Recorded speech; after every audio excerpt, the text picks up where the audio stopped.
King Charles pledges to proceed undeterred following series of verbal attacks in Australia. Before we continue this video, please support this channel by like and subscribe. King Charles has vowed to continue undeterred during his tour of Australia, despite being heckled by Aboriginal Australian Senator Lidia Thorpe.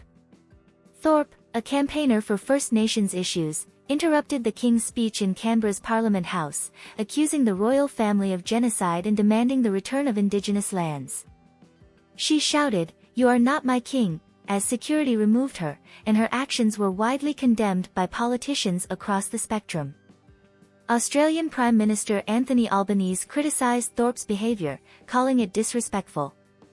During the King's visit, Indigenous elder Auntie Violet Sheridan, who had formally welcomed the royals, expressed disappointment with Thorpe's actions, stating that she did not speak for all Indigenous people. Other prominent figures, including former Prime Minister Tony Abbott, also condemned the protest, describing it as political grandstanding. Earlier, Thorpe had attempted to approach the King at the National War Memorial but was stopped by security. Despite the protests, King Charles and Queen Camilla were warmly received by large crowds in Canberra and continued with their engagements, including a traditional smoking ceremony at the airport. A palace source confirmed that the King remained unfazed by the protest and appreciated the support shown by the public during his visit. Thorpe's protest has sparked criticism from pro-monarchy groups, with some calling for her resignation.